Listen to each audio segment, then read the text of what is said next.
New Deal. List the programs. Summarize the overall program that is the New Deal. And then be able to predict what happens when the government gets involved in the economy. Most people agree that the New Deal was a good idea. That should be clue number one, that it might not be. In America, throughout our history, and even the world, most people disagree over everything. There's usually two sides to everything. We never agree on anything. So when you find something that we all agree on, that's usually a problem. We're either being lied to or we don't know what we are talking about.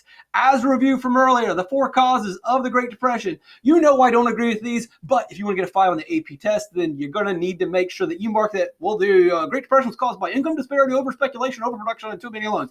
I believe it was caused, and based on the Chicago School of Economics and the Austrian economists, that it was caused by the Federal Reserve. Mainly inflation caused it. But that's not going to be the test answer. The test answer is going to be these. So put these for the test, and then for real life, believe the other stuff. And so here we are, the Great Depression, the drop, the significant decline in the economy. And then now, we've talked about the stock market crash. We've done all the lead up to it. Now let's talk about what happens during the Great Depression, that, the 1930s under FDR. What is going on? Why doesn't the economy bounce back after a year? Why doesn't it recover? Secret is government involvement. But they're not going to want you to believe that. Don't put that on the test. You're probably going to put that the New Deal was a great deal and the government saved your lives. That's the answer for the test. Real life is the government made it worse. All right. The Fed. Let's talk about the Federal Reserve. I know we've talked about the bank's bank, how they manage the money in the economy. There's been several videos in Unit 6 and in Unit 7, so this is review, but it's important to understand the Federal Reserve and understand how money works. Banks loan money to people. People spend money. They buy cars, and so they have to make more cars, and in order to make more cars, the company has to hire more workers, so now he's spending, and now we also have this worker who is spending. So spending is going to increase, and they've got to make even more cars, and if they've got to make even more cars, then they're probably eventually going to have to hire even more workers, and as they hire more workers, that means more people spending, and the economy grows and grows and grows, and it starts with these loans, and the loans start with the banks borrowing money from the Federal Reserve.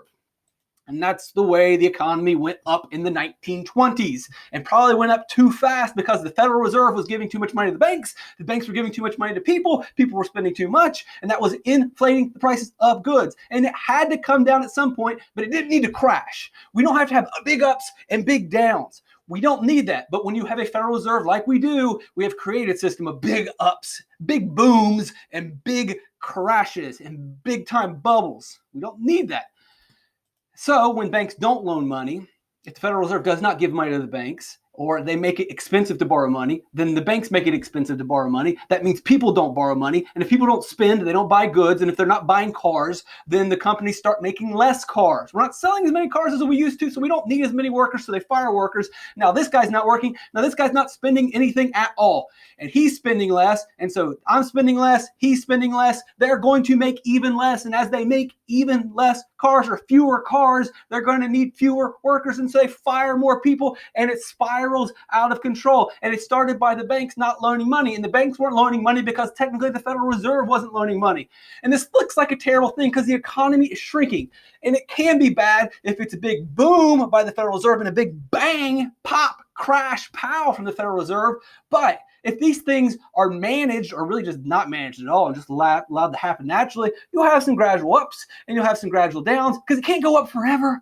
It'll go up and then go down and go up and go down. And that's natural. What's not natural, what's caused by the Federal Reserve, is by pumping too much money in and then, oh no, we got to take it all out. And then it crashes. And then pumping too much money in and then, oh no, it crashes. This happened during the Great Depression. This happened during the Great Recession. And we might be experiencing this today during the coronavirus economic collapse. And there it is. Boom, pow, pop. So that is the real story, and that's probably not going to be something that you want to put on the AP test. And it's probably not something you're going to want to say in your high school classroom. It's probably not going to be something that you'll want to say in public, because people will shut you down and attack you. So just know the truth and then speak the correct answers that they want you to say. So here's how it works. The Federal Reserve loans money to banks, banks loan money to people spend the money, hey, everything's great, cool. But the Great Depression happens. The cause of the Great Depression does not matter right now for this moment. If you want to believe these four causes, cool, great. If you want to believe my idea that it's the Federal Reserve inflating the economy, which didn't necessarily cause a crash, but needed a correction. But either way, the cause doesn't matter. What you need to know right now is that it happened, that 3,700 banks collapsed, and that as people stopped spending, then businesses went down too. The whole thing just sucking money out of the economy. Don't worry about the causes. Just know that, out of the business, Great Depression. Now the money is gone from the economy. And as the money comes out, there's deflation, and the deflation and the money that's been taken out has taken out demand, right? If the banks are closed, if money's not getting lent to people, then people aren't spending, right? If banks are gone, 3,700 banks are gone, that means 3,700 banks that were lending out thousands and thousands of dollars. That's millions and millions of dollars that's not in circulation, billions of dollars. And if that's not in circulation, then people aren't spending. So that means the demand is low.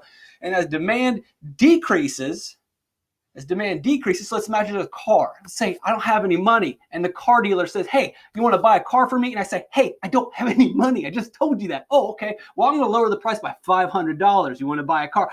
Are you listening to me? I don't have any money. What if I lower it by $2,000? Are you a crazy person? I'm broke. But you see what happened here is the car dealer is having to lower his price lower and lower and lower to get me to buy it because demand is low because I don't have any money. Now, here's the problem. He eventually has to lower the price so low that he's not making a profit selling the car, and he will go out of business. And as he goes out of business, that's fewer workers, that's fewer spending, and you see it spirals out of control. So again, banks loan money, banks loan it to the people, they're spending, the Great Depression happens, it sucks the money out. Money's gone, the demand is gone. Something's got to happen because this is spiraling out of control. We got bad news headed our way. So the belief that we'll talk about during the New Deal program is that the government should intervene and save the day. The real answer is the government just needs to stay back, get their hands out of it, and let it eventually work itself out.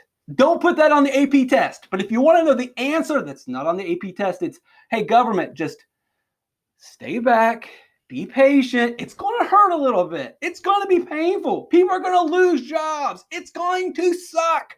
But 6 months to a year, it'll all be back to normal. But that never happens. What happens is the government sees, they're starving, they're struggling, all the jobs. People aren't going to vote for me. That's the answer. People aren't going to vote for me. We got to do something. So the government intervenes. What the government will do is the government will borrow money and then lend it to you or find jobs for you. During the New Deal, the government found ways to get money to you. The government found ways, whether it was through loans, but mainly they just hired you to do jobs that they made up. Now, people love the New Deal. They think it's a great idea, but they just made up jobs. And sure, some of it was beneficial. And there are some good points to this. This is called, and first of all, I think, that's so swell. The government's willing to go into debt to help me out. That's great. The government is willing to go into debt to get me a job. This is beautiful. I love government. The government's not going into debt. The government is borrowing money that you have to pay back. They're not going into debt for you. They are you. When the government borrows money, that's you borrowing money. That's your money that you have to pay back. When they go into debt, they're going to make you pay that in the future with taxes. They're not doing you a favor. Oh, gee, that's so swell. They're willing to borrow money to help me out. They're borrowing for you. You didn't take out that loan. They're taking that loan out for you.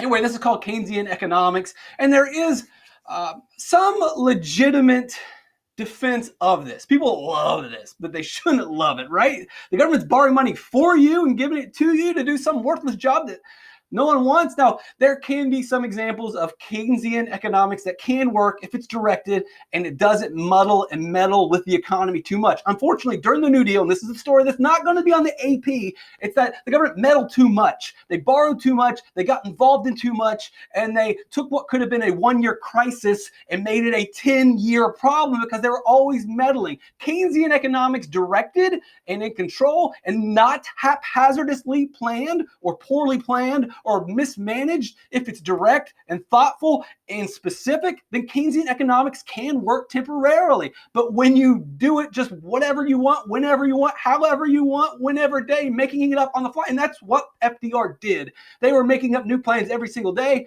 then it's an absolute disaster. That's not going to be on the AP test. The AP test is going to say this is a wonderful, great idea. They're borrowing money and fixing the economy.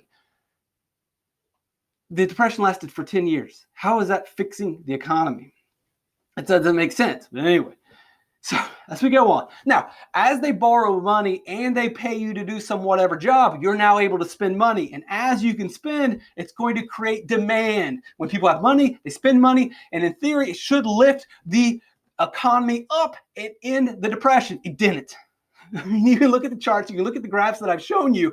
Look, it sounds great in theory. It seems awesome. The government's going to borrow money. They're going to pay people to work, right? Because all the businesses, the banks are closed. The businesses are out of business. Someone's got to step in and get money to people. And so the government borrows money and creates jobs for you. So you spend it, and that should lift the economy out. In theory, that should work, right? Everyone's working and spending, and that's going to bring everything back. But it didn't. So we can't sit here and say that the New Deal was a success when it wasn't. We can't sit here and say that Keynesian economics was a way to increase aggregate demand and get people to spend more when it didn't. If this worked, then immediately Hoover was doing this stuff. So under Hoover, from 1929 to 1932, there should have been some sort of increase. It didn't happen. And from 1932 to 1938, under FDR, there should have been an increase in demand, which increased the demand for goods, which should have created more factories and companies, but it didn't. Keynesian economics failed. The numbers are clear. There's no other way around it. But on the AP test, you better say that the New Deal worked. You better say that Keynesian economics works. Despite the fact that the numbers, the data, the stats, the history is overwhelming. It's overwhelming. I mean, you just simply look at, like, why are there so many chapters on the Great Depression if this thing worked? If the New Deal worked, it would be one section of one chapter. Think about it. If the program worked and the Depression didn't last very long, then it wouldn't be anything. But the Depression lasted 10 years. If it lasted so long, the longest Depression in U.S. history, then why do we think that the New Deal worked? Why do we think that Keynesian economics works? It doesn't. It doesn't. But the government parades this myth, parades this idea around because it benefits them. It is a defense for, hey, why is the government borrowing so much money? Why is the government spending so much money? Because it worked during the Great Depression. And that's all they say. And look at your history book. Well, I did look at the history book, and it seems to be a lot of chapters on these things saying that they work, but yet everybody's still poor. Anyway, that's Keynesian economics. And the worst case scenario is you can cause inflation by the government borrowing too much money. That did not really happen. So Federal Reserve, banks bank, they manage money in the economy. FDR is going to get elected. Why does FDR get elected? Because people were desperate. Sound a lot like today, sound like some of the problems that we run into in our current times. People are desperate. This guy's basically promising free money. He's promising a bailout to everybody. He's promising jobs for everybody, money for everybody, making sure that you won't be poor. And of course, you can say, well, I'm going to vote for this guy. He's going to give me a bunch of free stuff. And I don't fault you for it. I'd vote for the guy too. Oh, you're going to give me a bunch of money and make my life better? Well, whatever. I'm desperate. And so he gets elected, and his promise as part of the New Deal are the 3 R's, which is relief, immediately helping people. And this sounds a lot like today during the coronavirus. People were desperate, and the government's printing money, and people say, whatever, do whatever you got to do. Just fix things now. We don't care. We don't care if you destroy the economy. We don't care if you destroy the future. We don't care if you destroy my children's life. Just fix it now. We give you the authority to do whatever you want. Immediate relief. Recovery. Fix the economy. Make the economy work again, make the jobs, bring the banks back. So fix things right now, fix my life now. I'm poor, I need some food, take care of my shelter, that. Then he also, I'm going to fix the economy. And then last, reform. Make some law so this will never happen again. Fix it now, fix the economy, and then let's make sure this never happens again. Hey, it sounds like a great plan, but all these campaign promises always sound like a great plan. So let's look at it. FDR creates a brain trust. This is a great idea. It brings in scientists, economists, really smart guys to come in and figure this out. You can't fault him for this. Great idea. Get rid of the politicians. Get rid of the sleazy lawyers. Bring in guys that understand economics. Bring in the guys that understand farming. Bring in the guys that understand the military. Bring in the experts. The problem is he brought in guys that all thought the same. You can't bring in people that all think the same. You have to have differing ideas. You have to have debate. You have to have argument to drum up some really good ideas. You need to bring in a Republican, or at least you need to bring in a Democrat that has some conservative views. You can't have everybody believe the same thing. You have to have people that fight and that argue and that challenge their ideas so that you come up with the best ideas. The brain trust, good idea. Bring in some experts, but you want to have some heterodoxy, some differing minds, differing points of views from the left, from the right, so that you work together to come up with the best ideas possible. Take a break there, and then we'll pick up with the next video here in a second.